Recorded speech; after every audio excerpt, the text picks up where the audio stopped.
9:35 রাত।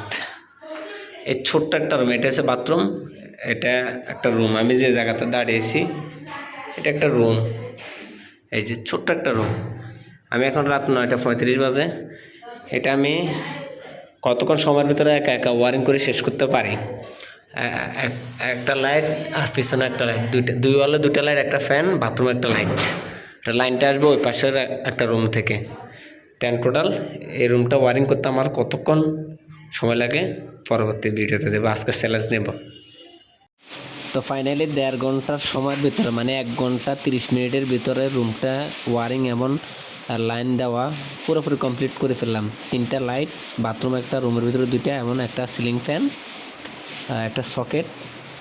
এবং এই রুমের মেন যে লাইনটা, এটা আনা হয়েছে বাইরে থেকে, অন্য একটা রুম থেকে।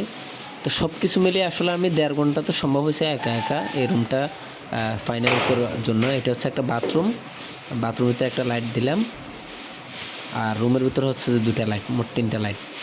তা আসলে এই কাজটা আমি দ্রুত করে ফেলছি এবং খুব শর্টকাটও করে ফেললাম, যেহেতু